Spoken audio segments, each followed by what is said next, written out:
Assalamualaikum warahmatullahi wabarakatuh. Waalaikumsalam warahmatullahi wabarakatuh. Alhamdulillahi anzala al-Qur'an hudan linnasi wa bayyinatin minal huda wal furqan. Wassalatu wassalamu ala ashrafil anam wa ala alihi wa ashabihil kiram, amma ba'du. Saudara-saudara kaum muslimin rahimakumullah. Setiap penganut agama di dunia ini mempunyai sesuatu kitab yang dianggapnya sebagai kitab suci. Orang Hindu punya kitab Weda. Orang Buddha punya kitab Tripitaka. Yahudi mempunyai Taurat. Nasrani mempunyai Injil. Penganut Konghucu punya kitab Tao Te Ching. Orang Majusi punya kitab Zen Avesta. Orang kebatinan punya kitab Serat Centani, Hidayat Jati, Darmo Gandul, atau Gatoloco. Sementara kita umat Islam oleh Allah diberikan Al-Quranul Karim. Mengapa kita yakini Quran ini sebagai kitab suci? Pertama, ia bebas dari intervensi dan investasi manusiawi. Ia sepenuhnya, baik isi maupun redaksi, adalah produk dari Allah Subhanahu wa ta'ala. Kita yakini Quran kitab suci karena sampai hari ini belum ada seorang pun yang sanggup membuat seperti itu. Suatu kitab hanya dinamakan suci kalau dia bersih dari investasi dan intervensi manusia. Al-Quran ini sejak turunnya 14 abad yang lalu telah menantang. Wa in kuntum fi raibin mimma nazzalna ala abdina fa'tu bi suratin min misli. Apabila kamu ragu-ragu terhadap kebenaran Quran yang kami turunkan kepada hamba kami Muhammad, atau kamu menyangka Quran itu cuma bikinan Muhammad saja, cobalah kamu buat satu surah saja semacam Al-Quran. Apabila kamu tidak mampu melakukannya seorang diri, wad'u syuhada'akum, ajak seluruh teman-temanmu. Sejak tantangan ini turun 14 abad yang lalu, sampai hari ini, tidak seorang pun yang sanggup membuat satu surah saja semacam Al-Quranul Karim. Barangkali belum pernah ada yang coba-coba. Sudah. Di antaranya apa yang dilakukan oleh Musailamah Al-Kadzab. Dia mencoba membuat satu surah semacam Al-Quran yang kalimatnya sudah berbentuk bait-bait syair, tapi isinya jauh panggang daripada api. Yang kedua, kita yakini Quran sebagai kitab suci karena isi dan ajarannya sesuai dengan fitrah manusia. Suatu kitab dinamakan suci kalau ajarannya sejalan dengan fitrah manusia.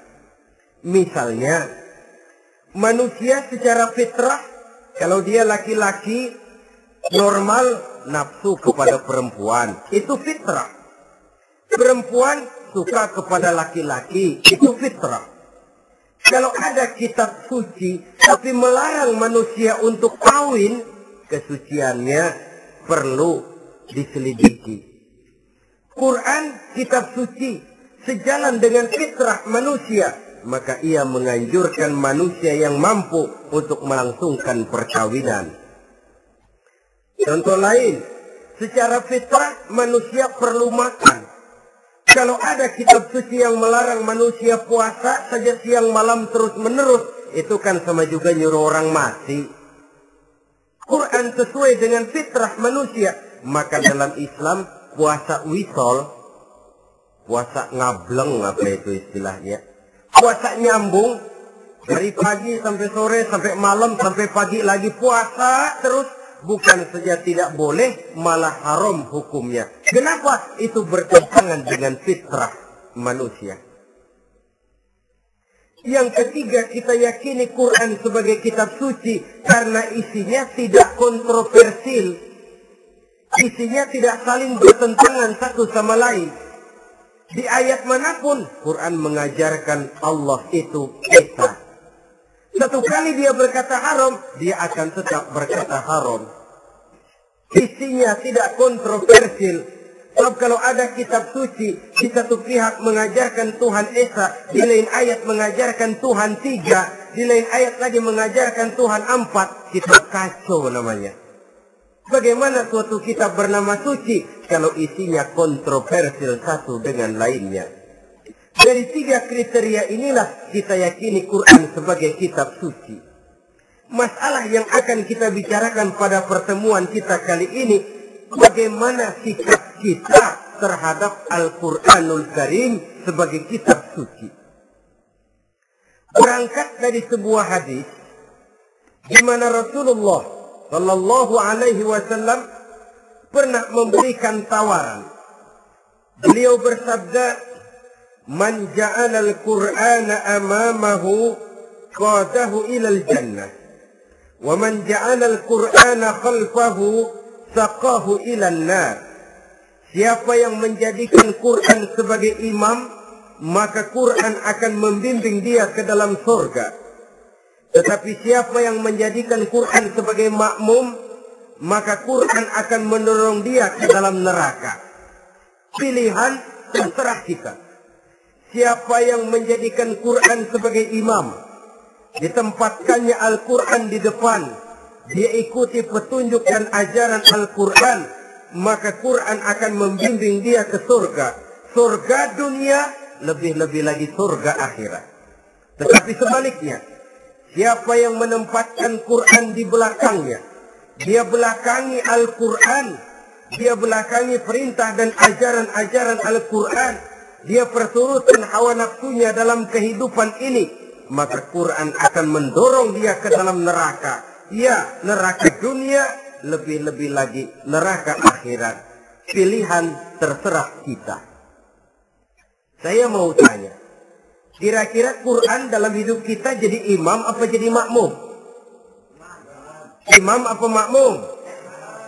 Kalau Quran jadi imam, artinya kita umat Islam jadi makmum. Resiko dan logika tentu. Makmum harus ngikuti imam. Imam takbir, makmum takbir. Imam ruku, makmum ruku. Imam sujud, makmum sujud. Imam tahiyat, makmum tahiyat. Itu namanya Quran jadi imam, kita jadi makmum. Artinya dalam terjemahannya pada kehidupan, kalau merah kata Quran, merah kita kata. Hijau kata Quran, hijau kita bilang. Ke barat kata Quran, ke barat kita pergi. Ke timur kata Quran, ke timur kita berangkat. Halal kata Quran, halal kata kita. Haram kata Quran, haram kita bilang. Itu Quran imam, kita makmum. Nyatanya kadang-kadang kontras. Nyatanya kadang-kadang paradok. Merah kata Quran, hijau dong kata kita. Halal kata Quran, remeng-remeng kata kita. Ke barat kata Quran, ke timur kita pergi. Dalam praktek kita mau jadi makmum, Quran kita suruh jadi imam. Kita sesuaikan Quran dengan selera kita. Mana-mana ayat yang menguntungkan, mana ayat yang sesuai dengan mau kita, itu yang kita baca kuat-kuat. Itu yang kita canangkan ke tengah masyarakat ramai. Tapi manakala Quran itu bertentangan dengan nafsu kita, bertentangan dengan gaya dan kepribadian kita, kita umpetin itu Quran. Kalau kita cuma umpetin lumayan, kadang-kadang kita tuduh Quran ketinggalan zaman. Kita anggap Quran tidak relevan lagi dengan situasi dan kondisi. Kalau sudah begitu, sudah menyeberang terlalu jauh namanya. Saudara-saudara kaum muslimin rahimakumullah. Inilah makna hadis Nabi yang diriwayatkan dari Imam Ali bin Abi Thalib, bersabda Rasul, "Man qara'al Qur'ana fastazharahu fa ahalla halalahu wa harrama haramahu adkhalahul jannah." Barang siapa yang membaca Al-Quran lalu memperhatikannya, kemudian menghalalkan yang halal dan mengharamkan yang haram, maka Allah akan memasukkan orang itu ke dalam surga. Ya surga dunia, ya surga akhirat. Apabila kita renungi hadis ini, maka untuk berimam kepada Al-Quran ada 3 jalan utama yang harus kita laksanakan. Pertama, dari kalimat man qara'al Qur'an, barang siapa yang membaca Al-Quran. Ini artinya siapa yang ingin menjadikan Quran sebagai imam di dalam kehidupan, jalan pertama yang harus ditempuhnya menanamkan kegemaran membaca Al-Quranul Karim. Al-Quran gharibun fima baina qaumin la yaqra'una. Quran akan jadi asing, Quran akan jadi aneh kalau terletak di tengah rumah orang Islam yang tidak suka membaca Al-Quranul Karim. Jadi langkah pertama, tanamkan kegemaran membaca Al-Quran. Saya tidak menyalahkan kalau remaja kita gandrung kepada Stevie Wonder. Baik kalau mereka senang kepada suara emasnya Michael Jackson atau suaranya Madonna. Tapi kalau sampai harus mengalahkan kecintaan mereka kepada membaca Al-Quran, ini ironi. Sebagai orang tua, kalau anak-anak kita buta huruf Latin, katanya menghambat pembangunan. Bahkan pemerintah saja menggalakkan bebas 3B itu. Buta aksara diantaranya, supaya rakyat bisa membaca huruf Latin. Kalau anak-anak kita buta huruf Latin, katanya menghambat pembangunan. Bagaimana kalau anak-anak kita buta huruf Quran? Jelas saja menghambat proses kesadaran dan kebangkitan dari dunia Islam itu sendiri. Sebagai contoh ringan, dulu sebelum pembangunan merata, listrik belum lagi masuk desa, kampung gelap, rumah pakai lampu minyak. Kalau kita masuk kampung, terasa banyak orang Islam.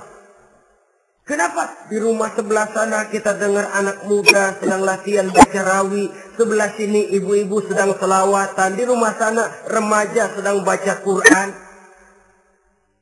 Pembangunan maju, listrik masuk desa. Alhamdulillah. Tapi apa yang kemudian terjadi? Proses pergeseran nilai. Setelah listrik masuk desa, radio main kenceng-kencengan. Televisi main gede-gedean. Baca Quran sudah barang aneh, langka. Tengoklah sekarang kalau kita masuk kampung, ada yang remaja sedang baca Quran. Rasanya kok aneh, nggak umum. Sesuatu yang baik malah menjadi nilai-nilai keanehan. Saudara-saudara kaum muslimin rahimakumullah, tanamkan kegemaran membaca.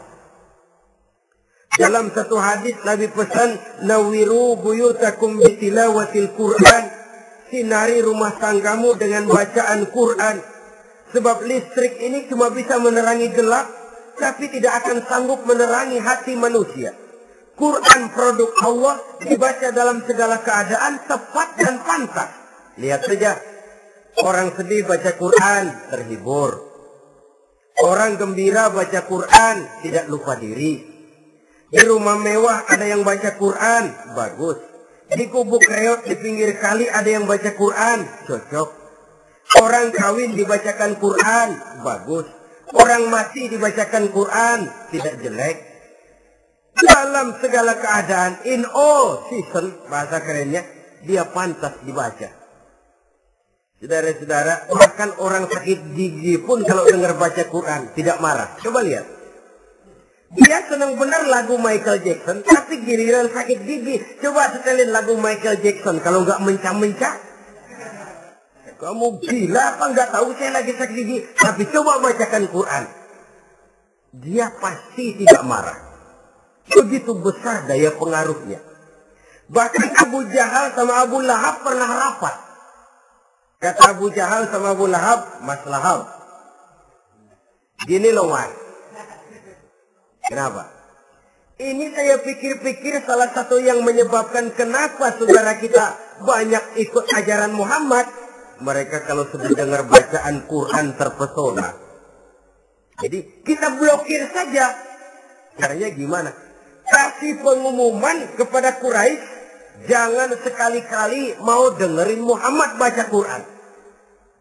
Kamu juga jangan. Dan kamu, saya pun begitu. Mari kita janji, tidak mau dengar bacaan Quran. Salaman. Pulang ke rumah masing-masing. Dapat 1 hari tahan, 2 hari bertahan, 3 hari, seminggu ke atas, Abu Jahal mulai ada semacam rindu. Kangen pengen dengar ayat Quran. Karena secara pribadi dia mengakui keindahan gaya bahasanya jauh lebih tinggi dari kemampuan penyair Quraisy. Isi ajarannya sangat dalam dan menyentuh segi-segi kehidupan manusia. Nggak tahan Abu Jahal kayak dikit-dikit hatinya.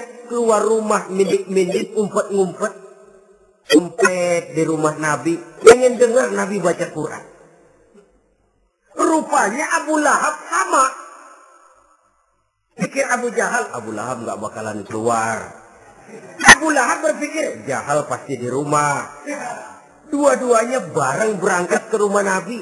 Cuma yang satu dari sebelah barat, yang satu dari sebelah timur. Ngempet. Ketemu di sudut, sama-sama kaget. Jahal, loh kamu Lahab? Iya. Kamu ngapain? Lah kamu ngapain? Akhirnya sama-sama malu.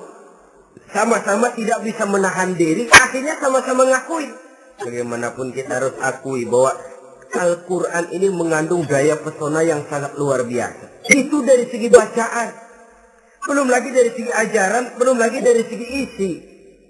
Tanamkan kegemaran membaca Al-Quran. Sampai-sampai Nabi katakan, Innal ladzi laisa fi jawfihi syai'un minal Quran kal baitil kharib. Orang yang dari tenggorokannya belum pernah keluar ayat Quran barang sepotong pun, belum pernah ngaji barang seayat pun, itu orang kata Nabi kal baitil kharib, kayak rumah kosong. Rumah kan kalau kosong biar bagus, mewah, besar, perabotannya lengkap. Kalau kosong, angker. Setan kuntilanak memedi, betah benar di situ. Saudara-saudara kaum muslimin rahimakumullah. Dalam satu percontohan Nabi mengatakan begini. Masalul mu'minil ladzi yaqra'ul Qur'an kamasalil utrujah. Rihuha thayyibun wa ta'muha murr wa ta'muha thayyibun. Orang mukmin yang suka membaca Quran adalah ibarat buah utrujah. Baunya wangi, rasanya lezat. Kira-kira kalau di negeri kita buah apa utrujah itu? Semacam jeruk yang manis lah. Sudah baunya wangi, rasanya enak. Itu buah itu. Orang mukmin yang suka baca Quran kayak buah itu. Baunya wangi, rasanya enak. Artinya syiarnya hidup, isinya memang orang mukmin. Sebaliknya, wa masalul mu'minil ladzi la yaqra'ul Qur'an kamasalit tamrah la riha laha wa ta'muha hulwun. Orang mukmin yang tidak suka baca Quran kayak korma. Rasanya emang manis, cuman kagak ada baunya. Artinya apa? Siarnya kurang. Kalau orang belum terkenal kan kagak mau makan kurma. Kenapa? Nggak ada baunya. Daya tariknya kurang, walaupun rasanya enak. Kalau daya tariknya nggak ada, kan nggak ada iklannya, tidak ada siarnya. Itu orang mukmin yang tidak suka membaca Quran. Ibarat buah, nggak ada baunya, walaupun rasanya enak. Orang kurang tergerak, kurang siar, kurang daya tarik. Sebaliknya, Masalul munafiq allazi yaqra'ul Qur'an kamasalir raihanah. Rihuha thayyibun wa ta'muha murrun. Orang munafik yang suka baca Quran seperti buah raihanah. Apa itu? Baunya wangi, rasanya pahit. Orang munafik baca Quran kayak buah itu. Baunya sih enak, cuman rasanya pahit. Ya munafik baca Quran. Siarnya sih lumayan, daya tariknya hebat, isinya munafik. Nah, paling jelek orang munafik yang nggak suka baca Quran. Wa masalul munafiqil ladzi la yaqra'ul Qur'an kamasalil hanzalah laisa laha rihun wa ta'muha murrun. Orang munafik yang tidak suka baca Quran seperti buah hanzalah, sudah enggak ada baunya, rasanya pahit lagi. Kalau buah pacek kali. Udah baunya kagak ada, kalau dimakan bikin orang celeng. Saudara-saudara kaum muslimin rahimakumullah, tanamkan kegemaran membaca Al-Qur'an, karena membaca Al-Qur'an merupakan ibadah yang besar. Bahkan kata Nabi, afdalu ibadati abdi qiraatul Qur'an. Nilai ibadah yang paling baik dari hambaku adalah ibadah membaca Al-Qur'an. Dalam sholat pahalanya lebih besar di luar sholat daripada di luar sholat. Dengan wudu pahalanya lebih besar daripada tanpa wudu. Mengerti pahalanya lebih besar daripada tidak mengerti. Tapi tidak mengerti pun jangankan membaca, mendengar saja orang baca Quran dengan baik sudah didoakan untuk mendapat rahmat. Berpahala mendengar bacaan Al-Quran walaupun tidak mengerti. Apalagi membaca sendiri, apalagi mengerti apa yang kita baca, tentu pahala itu akan jauh lebih besar. Ini yang pertama, tanamkan kegemaran membaca Al-Quranul Karim. Yang kedua, dalam hadis tadi, fastazharuhu. Man qara'al Qur'ana fastazharuhu. Siapa yang membaca Al-Quran kemudian memperhatikannya. Jadi kalau kita mau berimam kepada Al-Quran, setelah menanamkan kegemaran membaca, yang kedua, perhatikan. Pahami isinya. Jangan seperti monyet pakai mahkota, ketawa girang, cengengesan, tapi dia tidak tahu arti kebesaran mahkota yang disandangnya. Bangga dengan Al-Quran, tapi apa kandungannya kita tidak mengerti. Untuk memahami Al-Quran ini, caranya bagaimana? Tentu mudah saja. Seperti contoh, kalau kita ingin mengerti caranya bikin tahu, jangan bertanya kepada montir mobil. Montir mobil ahli betul urusan mesin. Tapi kalau urusan tahu, tanya dong tukang tahu. Untuk mengerti rahasia dan seluk-beluk Al-Quran, kita harus bertanya kepada orang yang memahami seluk-beluk Al-Quran. Para ulama, para kiai, para ustadz, yang kita tahu kualitas keilmuannya, kita yakini loyalitas dan integritasnya kepada Islam ini. Kenapa? Ayat-ayat Quran itu elastis. Dia dibawa kemana saja mau. Ditafsirkan menurut kemauan orang bisa. Paling celaka kalau yang belajar tidak punya dasar, yang mengajar punya maksud lain. Sesat dan menyesatkan. Yang ngajar punya nafsu ambisi. Yang belajar tikus budak. Yang memang tidak punya dasar apa-apa. Sekali belajar langsung tafsir. Cara wudhu yang baik saja belum ngerti. Cara rukuk dan sujud yang baik saja belum bisa. Yang membatalkan sholat apa tidak bisa, tidak ngerti. Sekali langsung. Nah, supaya kita langsung saja belajar langsung Al-Quranul Karim. Tidak jelek. Cuma akan lebih baik kalau sebelumnya ada unsur penunjang dari nilai-nilai keilmuan dalam Islam ini. Disinilah perlunya menghidupkan majelis-majelis taklim. Sebab kalau Al-Quran hanya dipahami dan dikutak-kutik menurut maunya rasio saja, kekuatan rasio terbatas. Saya akan khawatir nantinya akan timbul pendapat-pendapat di mana Al-Quran disesuaikan dengan otak. Bukan otak ngikuti Quran, tapi Quran disuruh ngikuti otak. Contoh yang dekat saja, kalau saudara ngukur kayu pakai meteran, Itu kira-kira meteran ikut kayu, apa kayu ikut meteran? Ayo, kira-kira kayu ikut meteran, apa meteran ikut kayu? Meteran ikut kayu. Bagus. Kalau meteran ikut kayu, artinya nggak ada meteran benar di dunia ini. Kayunya kependekan, meterannya dipotong. Kan begitu loh. Meteran ikut kayu namanya. Bukan meteran ikut kayu, tapi kayu yang harus ikut meteran. Otak harus ikut wahyu. Jangan wahyu disuruh ikut otak. Manusia ikut Quran, jangan Quran disuruh ikut manusia. Dan kaum orientalis, ya, orang barat di luar Islam yang mendalami, mempelajari Islam dengan tujuan mencari kelemahan Islam untuk menghantam umat Islam. Itu sengaja mencari ayat-ayat yang mereka kumpulkan untuk menghantam umat Islam. Supaya mereka meragukan Qurannya untuk kemudian pada suatu saat meninggalkan Quran sama sekali. Timbullah pendapat ada ayat Quran yang sudah tidak sesuai lagi katanya dengan situasi dan kondisi. Seolah-olah otak manusia sudah jauh lebih pintar daripada Al-Quranul Karim. Saudara-saudara kaum muslimin rahimakumullah. Inilah yang kita berlindung dari Allah. Sebab secara demikian dengan kata lain kita secara tidak sadar sudah mengurangi kemahamutlakan dan kesempurnaan dari Allah Subhanahu wa ta'ala. Untuk memahami Al-Quran, maka kita harus bertanya kepada ahlinya, mengaji, menghidupkan majelis-majelis taklim. Jangan sampai Al-Quran menjadi awam di tengah masyarakat Islam sendiri.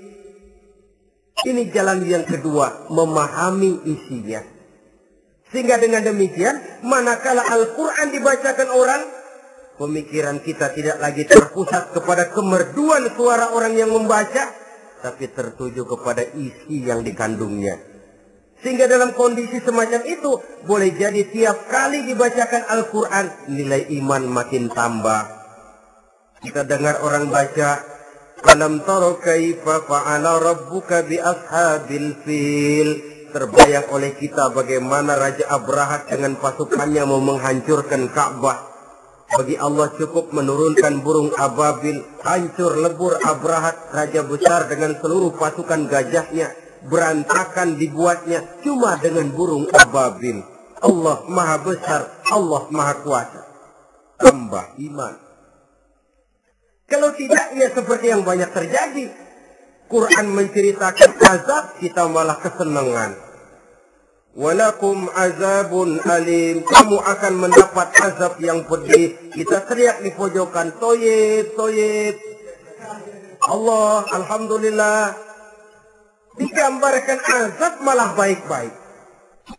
Bahwa kita suka, kita gemar kepada bacaan Quran dengan suara yang merdu, alhamdulillah. Akan lebih baik lagi kalau kita mengerti apa yang dibacanya. Sebab perintah membaca tersirat makna perintah untuk memahami. Perintah memahami tersirat makna untuk mengamalkan. Dengan kata lain, kita hanya bisa mengamalkan Quran dengan baik kalau kita mengerti isinya. Kita hanya bisa mengerti isinya kalau kita rajin membacanya. Baik membaca yang tersirat, baik membaca yang tersurat dengan petunjuk para alim ulama, para kiai, dan orang-orang yang ahli di bidang itu. Saudara-saudara kaum muslimin rahimakumullah, inilah jalan kedua. Upayakan memahami isinya. Hidupkan kajian-kajian agama, hidupkan majelis-majelis taklim. Jangan sampai Al-Quran asing di hati kita sendiri. Jangan sampai kita awam terhadap makna kandungan dan ajaran Al-Quran, sementara kita yakini bahwa dialah yang akan bisa membimbing kita menuju kebahagiaan sejak dari dunia sampai ke akhirat nanti. Jalan ketiga untuk berimam kepada Al-Quran, setelah menanamkan kegemaran membaca, lalu berupaya memahami isinya, yang ketiga adalah mengamalkannya dalam kehidupan sesuai dengan kemampuan yang kita miliki. Quran tidak akan membawa berkah Kalau ajaran yang terkandung di dalamnya kita baca, tapi kemudian kita injak-injak dalam praktek kehidupan. Quran mengatakan riba haram, tapi praktek kita dalam hidup malah senang betul kepada riba. Quran mengajarkan jagalah kesatuan persatuan dan ukhuwah Islamiyah. Praktek yang kita lakukan malah centang perenang, malah saling bertolak belakang, malah kadang menjegal kawan seiring, menggunting dalam lipatan, ramai kita dengan kita. Lalu kelemahan pun menjadi kenyataan di mana-mana. Quran sekali lagi tidak akan membawa berkah kalau yang kita baca kita injak-injak. Tentang pengamalan Al-Quran ini, Allah Subhanahu wa ta'ala mengklasifikasi manusia dalam firman-Nya. Tsumma awrasna al-kitaba allazina istafaina min ibadina. Kemudian kami wariskan Al-Quran ini kepada hamba-hamba kami yang kami pilih. Ya Allah, coba saja kita lihat ayat ini. Quran kitab pilihan, diberikan kepada umat pilihan, yaitu kita-kita ini. Lalu bagaimana umat pilihan ini setelah menerima Al-Quran? Terbagi dalam 3 kelompok besar. Pertama, kata Allah, faminhum zalimun li nafsihi. Di antara mereka ada yang setelah menerima Al-Quran kemudian zalim kepada dirinya sendiri. Artinya hanya mulutnya saja yang menerima Al-Quran, tapi perbuatannya menginjak-injak Al-Quran. Orang semacam ini tidak zalim kepada Allah, tidak zalim kepada Rasulullah, tetapi orang semacam ini zalim kepada dirinya sendiri. Dia terima Quran dengan mulutnya, tapi dia injak-injak Quran dengan perbuatannya. Na'udzubillah summa na'udzubillah. Kelompok yang kedua, wa minhum muqtasid. Di antara mereka ada yang setelah menerima Al-Quran lalu muqtasid. Muqtasid ini 50-50. Ambil jalan tengah. Ajaran Quran dipakai, ajaran setan dikerjain. Artinya juga perintah Quran oke, larangan Quran ho-oh. Saudara-saudara, malaikat bingung bagaimana monternya nih anak ini. Perintah Quran dikerjain, larangan Quran juga dikerjain. Ini muqtasid. Nah, yang ideal adalah golongan yang ketiga, kata Allah. Wa minhum sabiqun bil khairati biiznillah. Di antara mereka ada lagi yang setelah menerima Al-Quran lalu berlomba-lomba melaksanakannya. Berlomba-lomba mengamalkan kebaikan, dan itu hanya bisa terjadi biiznillah, dengan izin dari Allah. Hidayah, saudara-saudara. Berapa banyak orang yang mengerti Quran tapi hidupnya jauh dari cahaya Quran. Berapa banyak orang yang ahli Quran tapi cahaya Quran tidak menerangi kehidupannya. Berapa banyak orang yang ahli hukum tapi bikin bingung masyarakat dengan fatwanya. Saudara-saudara kaum muslimin, kenapa bisa terjadi? Itu tidak ada hidayah, tidak biiznillah, tidak ada izin dari Allah. Maka bisa membaca Quran, alhamdulillah. Bisa memahaminya, kita bersyukur kehadirat Allah. Lebih penting dari itu, kita mohon hidayah agar bisa mengamalkannya sesuai dengan kemampuan kita. Saudara-saudara kaum muslimin rahimakumullah. Mana yang lebih banyak di zaman kita sekarang ini? Kita bisa analisa. Ada yang menerima Quran hanya dengan mulutnya saja.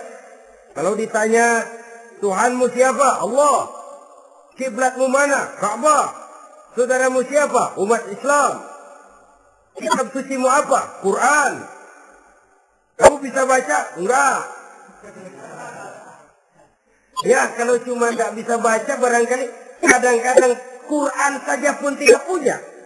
Ini yang ironi, ini yang menyedihkan. Saudara-saudara kaum muslimin rahimakumullah. Tanpa melaksanakan konsepsi Al-Quran di dalam kehidupan, maka kesenangan kita membacanya, pengertian kita tentang Al-Quran barangkali tidak akan bisa berbuat terlalu banyak di dalam kehidupan. Maka sekarang ini sudah ada terjemahan Quran dalam bahasa Indonesia, dalam bahasa daerah, dalam bahasa Inggris, Belanda, bahkan Jerman, yang masih harus terus dan selalu ditingkatkan terjemahan Quran di dalam kehidupan. Dengan kata lain, kita umat Islam menunggal dengan Quran kita. Jangan cuma jadi kebanggaan Islam tinggi, tidak ada yang lebih tinggi dari Islam. Quran kitab suci, tidak ada yang bisa menandinginya. Qurannya, tapi umatnya, kadang-kadang kita ini jauh panggang daripada api. Kita bersyukur musabaqah tilawatil Quran dihidupkan dengan biaya bermiliar rupiah. Sejak dari tingkat kelurahan, kecamatan, wali kota, provinsi, sampai kepada tingkat nasional, untuk menanamkan kegemaran membaca Quran. Setelah itu, hendaknya diadakan peningkatan dengan upaya memahaminya. Sehingga pada suatu saat, boleh kita adakan musabaqah pengamalan Quran. Hadiahnya sudah langsung dari Allah sendiri. Ini yang kita perlu berlomba mengamalkan ajaran Quran. Sabiqun bil khairat, berlomba mengamalkan ajaran-ajaran Al-Quranul Karim. Nah, oleh karena Al-Quran ini dalam bentuknya yang umum kadang-kadang hanya menjelaskan satu persoalan secara global, kita memerlukan tuntunan sunnah dari Rasulullah Sallallahu Alaihi Wasallam. Umpamanya, Quran hanya mengajarkan aqimis sholat, dirikan sholat. Caranya bagaimana? Tidak ada cara sholat dalam Quran. Dari mana kita tahu cara sholat? Dari sunnah. Itu sebabnya selain Al-Quran sebagai sumber utama, kita memerlukan sunnah. Oh, sholat pakai takbiratul ihram, di Quran tidak ada. Oh, sholat pakai tahiyat, dalam Quran tidak ada. Jadi kalau orang cuma Quran saja, tidak ada sunnah itu, ya bagaimana kita bisa sholat?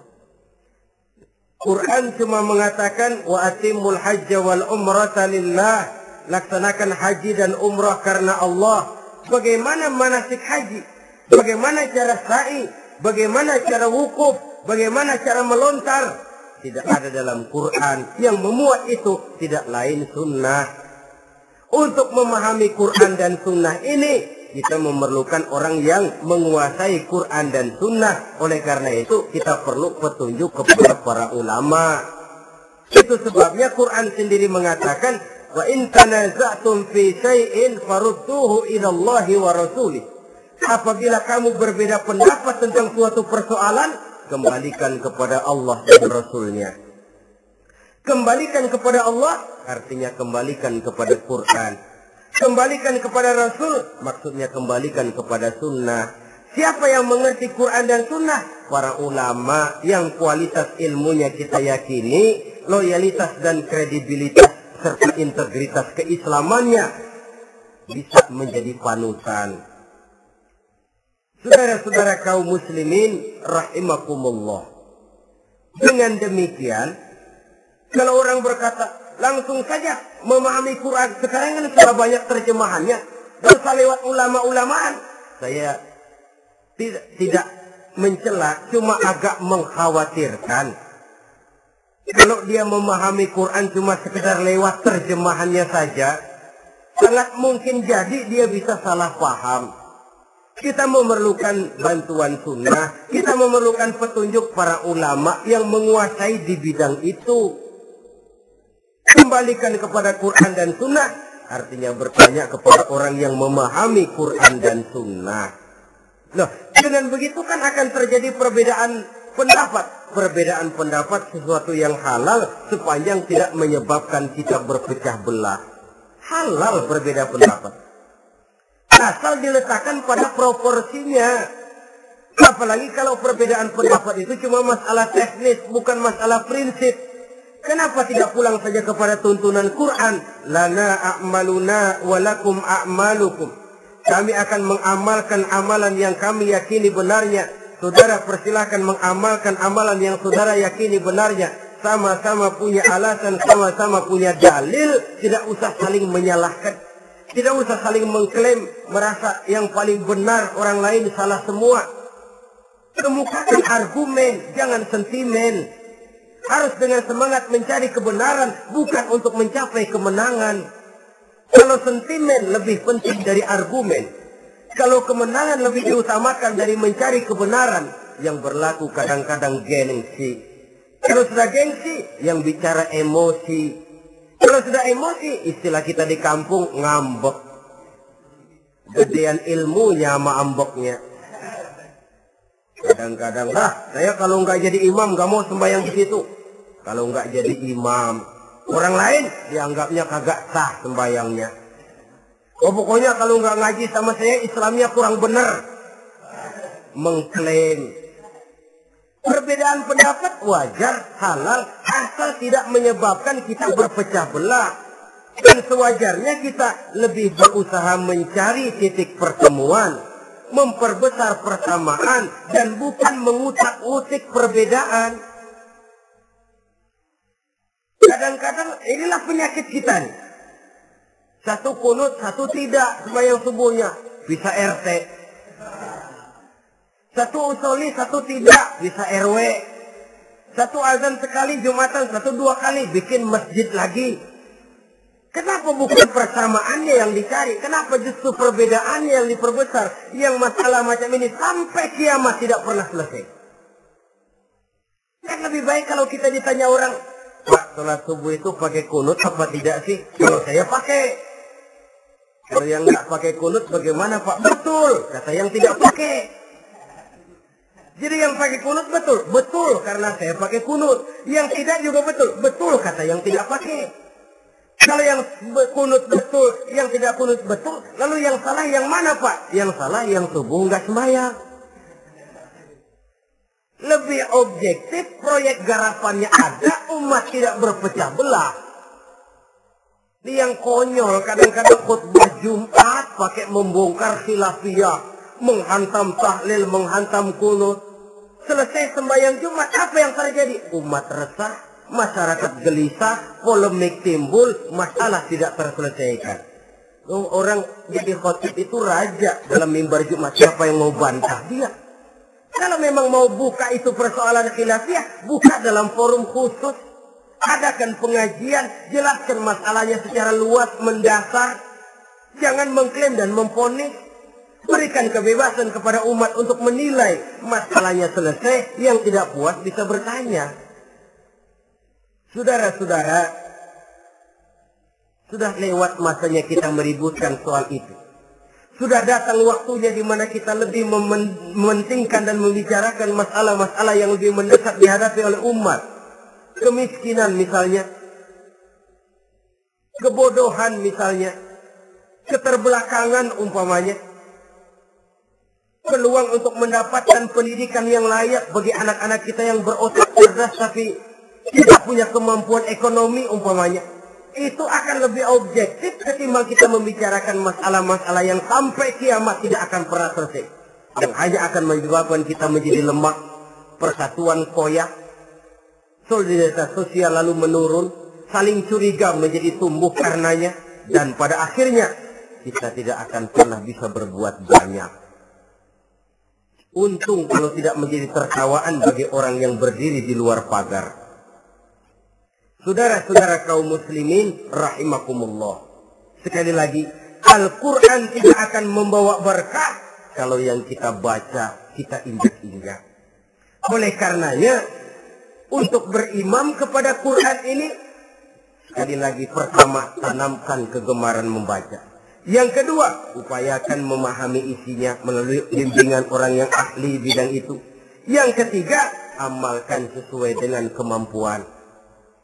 Sebab itu ada prinsip, kalau isi suatu hadis nampaknya bertentangan dengan otak, kesohihan hadis itu boleh diperiksa. Tapi kalau ayat Quran nampaknya bertentangan dengan otak, otaknya yang harus diperiksa. Jangan Qur'annya lalu disesuaikan dengan otak. Sebab kalau kita sudah berani berteori, ada ayat Quran yang tidak sesuai dengan keadaan. Ayat yang mana? Yang ini. Tahun depan tambah lagi. Tahun depan tambah lagi. Makin lama makin habis Al-Quran itu. Yang perlu diperbarui cara kita memahami Quran. Bukan dengan mengemukakan teori ayat Quran kehilangan relevansi. Cara kita memahami barangkali yang kurang relevan. Dalam situasi, dalam konteksnya dengan situasi dan kondisi. Jangan lupa, Al-Quran ini kan untuk semua umur. Dia bisa dipahami secara filosofis, dia bisa dipahami dengan kacamata orang awam. Tingkat kemampuan berpikir orang tidak semuanya sama. Kalau semua orang kita mau ajak berfilsafat, merenung dalam-dalam, menerawang tinggi-tinggi, ialah buat mereka yang terjangkau oleh perguruan tinggi. Tapi buat saudara-saudara kita, pedagang-pedagang kecil, petani di desa-desa terpencil, remaja-remaja yang jauh dari sentuhan teknologi canggih, sanggupkah mereka berpikir filosofis? Sementara mereka merupakan bagian terbesar dari kondisi umat ini.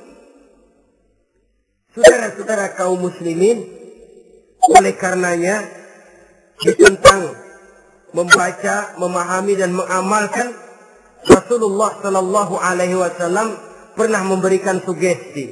Beliau bersabda, "In aradtum aisas su'ada," apabila kamu menginginkan kehidupan yang bahagia, hidup seperti hidupnya orang-orang yang bahagia. Dan tentu ini keinginan kita semua.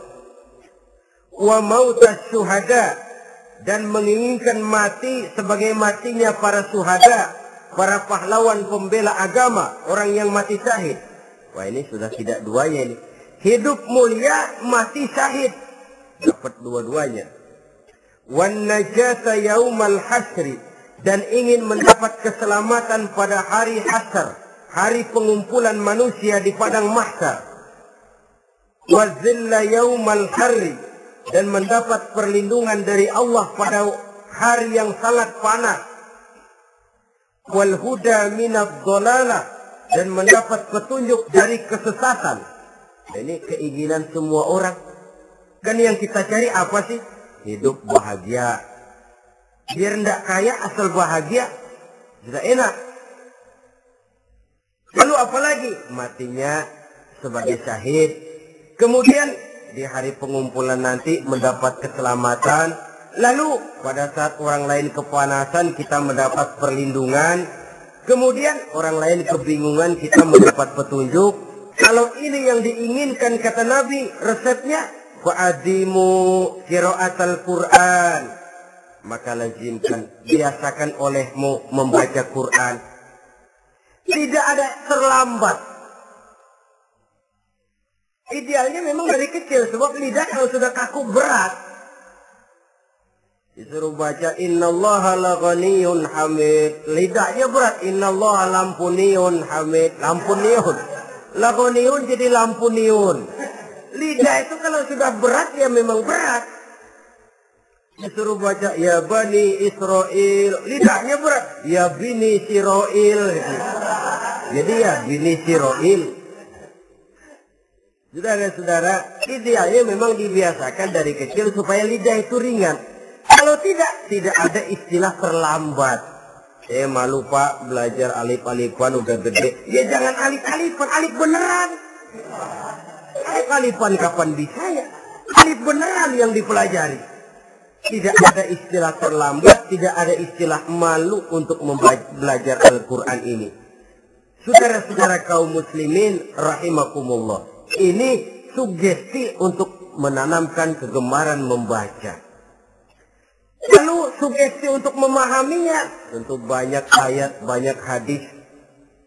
Mengapa tidak diantara kamu sekelompok orang yang berangkat untuk memperdalam, memahami agama? Falaula nafara min kulli firqatin minhum ta'ifatun liyatafaqahu fid din. Di tengah kelompok orang yang berangkat belajar teknologi canggih, di tengah grup orang yang mendalami ekonomi, di tengah kelompok orang yang membidangi hukum, di tengah kelompok orang yang sibuk meneliti ilmu-ilmu kedokteran, mengapa tidak ada kelompok orang yang secara takhasus dia tafaqahu fid din, mendalami agama ini, mendalami Quran ini? Harus ada. Lalu sugesti untuk mengamalkan Al-Quran kelihatan dari peringatan Allah yang kita bisa temukan pada surah Thaha ayat 124 sampai dengan 127. Wa man a'rada an zikri, barang siapa yang berpaling dari peringatanku, kata Allah, barang siapa yang berpaling dari Al-Quran ini, dia terima Al-Quran, dia imani Quran, tapi dia berpaling dari ajarannya, dia injak-injak apa yang seharusnya dia amalkan, dia perturutkan hawa nafsunya, maka kata Allah, fa inna lahu ma'isyatan dhanka, dia akan diberikan satu penghidupan yang sempit. Inna lillahi wa inna ilaihi raji'un. Diberikan hidup yang sempit. Kalau hidup sudah terasa sempit, bagaimanapun luasnya rumah, sempit. Kalau hidup sudah terasa sempit, bagaimanapun banyaknya harta, sumpah. Kalau sudah hidup ini terasa sempit, bagaimanapun luasnya pergaulan, tidak ada tempat kita bertanya, melarikan persoalan, membagi rasa. Siapa yang berpaling dari Quran, dia akan diberikan penghidupan yang sempit. Bukan dagangnya tidak untung, bukan kerjanya tidak digaji, tapi kesempitan hati lebih bahaya loh dari kesempitan ekonomi. Itu di dunia. Di akhirat, wa nahsyuruhu yaumal qiyamati a'ma. Di akhirat nanti dia akan dikumpulkan oleh Allah dalam keadaan buta. Ya Allah, ya Rasul. Padahal ke akhirat kita baru tumben. Sekali ke akhirat buta. Masya Allah. Di tempat kita lahir saja, kalau tadinya kita melihat, kalau tahu menjadi buta, kita bingung. Padahal jalan sudah pernah kita lihat, arah sudah pernah kita tahu. Bagaimana di padang mahsyar nanti? Kemana jalan yang akan ditempuh? Kepada siapa kita hendak bertanya? Mana teman, mana istri, mana anak? Buta pula kita.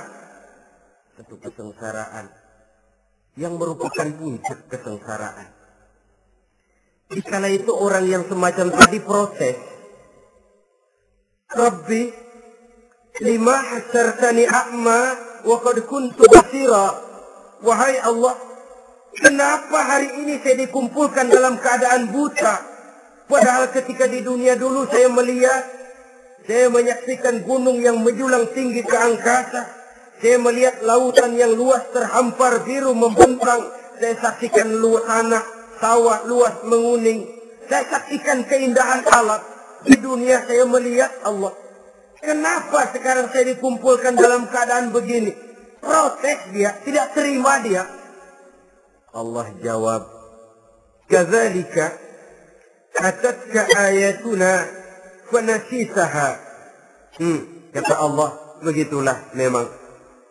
Dahulunya waktu di dunia telah datang ayat-ayat kami kepadamu, telah turun Al-Quran, telah datang agama, fanasitaha, tapi kamu lupakan dia, kamu lupakan Quran, kamu lupakan Islam. Datang ayat, turun Quran, turun agama, kamu belaga pilon, kamu belaga enggak tahu. Wa kadzalikal yauma tunsa, maka hari ini pun begitulah kamu dilupakan. Sebagaimana dulu waktu di dunia, kamu telah melupakan ayat-ayatku, melupakan kitabku, melupakan ajaran-ajaranku. Hari ini kamu pun dilupakan. Seolah-olah Tuhan cuma nggak bilang, mereka protes, Tuhan, kenapa saya buta padahal di dunia saya ngelihat? Kata Tuhan, kalau bahasa kita, lu rasain. Lu sih, kenapa dulu di dunia? Pura-pura nggak lihat. Kenapa waktu di dunia? Pura-pura nggak tahu. Kenapa waktu di dunia? Kamu lupakan Quran, maka hari ini pun engkau kami lupakan. Wa kadzalika al-yawma tunsa. Wa kadzalika najzi man asrafa walam yu'min bi ayati rabbih wal azabul akhirati asad wa abqa. Demikianlah kami membalas orang yang berlebih-lebihan, orang yang melampaui batas dan tidak mau beriman kepada ayat-ayat Tuhannya, dan sungguh siksa akhirat itu lebih dahsyat dan lebih kekal. Siksa dunia mungkin kelaparan, kekurangan ekonomi, kekurangan pakaian, tapi berapa hari paling lama seumur manusia? 70 tahun umur kita, ya paling lama begitulah. Tapi siksa akhirat, kesengsaraan akhirat, kesengsaraan neraka, asyaddu wa abqa, lebih dahsyat dan lebih kekal. Di zaman sekarang orang bukan cuma berbuat potong kompas, berpikir pun potong kompas, berpikir pun ngambil jalan pintas. Dia lebih memilih kesenangan yang sedikit dengan mengorbankan kesenangan yang abadi. Dia mengejar surga yang sebentar dengan menghancurkan surga yang kekal. Dicarinya surga dunia, hidup cukup, rumah bagus, makan bagus, pakaian bagus, istri bagus, dengan menghalalkan segala macam cara, berpaling daripada kehidupan agama, lalu menginjak-injak Al-Quranul Karim. Kita berlindung kepada Allah, jangan sampai dimasukkan dalam kelompok yang di akhirat nanti dibangkitkan dalam keadaan buta. Na'udzubillah summa na'udzubillah. Di sini kita terkesan dengan apa yang dikatakan Sayyid Muhammad Abduh, al-Islam mahjubun bil muslimin. Kebesaran Islam kadang-kadang tertutup oleh tingkah laku umat Islam sendiri. Keluhuran dan kesempurnaan Al-Quran tertutup oleh kebodohan umat Islam. Sedangkan untuk mengungkapkan rahasia Al-Quran ini diperlukan keahlian yang kompleks. Saudara yang di Fakultas Teknik belajar teknologi, buka rahasia Quran di bidang teknologi. Saudara yang di bidang kedokteran, buka rahasia Al-Quran di bidang kedokteran. Saudara yang ahli geologi, pelajari struktur kulit bumi dengan mengungkap rahasia Al-Quran. Sehingga pengkajian kita tentang teknologi, pengkajian kita tentang angkasa luar, pengkajian kita tentang anatomi manusia akan berakhir kepada subhanaka ma khalaqta hadza batila. Ya Allah, tidak satu pun yang Engkau ciptakan ini sia-sia. Perut bumi mengandung minyak, timah, kekayaan yang berharga untuk manusia. Mempelajari angkasa luar bisa memahami musim dan menyelamatkan manusia. Mempelajari rimba belantara, teknologi canggih, akhirnya akan memperkuat nilai-nilai iman. Menerjemahkan ajaran Quran lewat disiplin ilmu yang kita kuasai masing-masing, untuk kemudian bekerja sama bahu-membahu dalam rangka mengimani Al-Quran, mengamalkan Al-Quran, dan mengawal keluhuran Al-Quranul Karim yang atas dasar tuntunannya kita hidup, untuknya kita berjuang, dan dalam bimbingannya kita ingin kembali menghadap Allah Subhanahu wa Ta'ala. Inilah pertemuan yang singkat ini. Mudah-mudahan kita diberikan kekuatan oleh Allah untuk berimam kepada Al-Quran, menjadikannya sebagai pedoman utama di dalam kehidupan kita.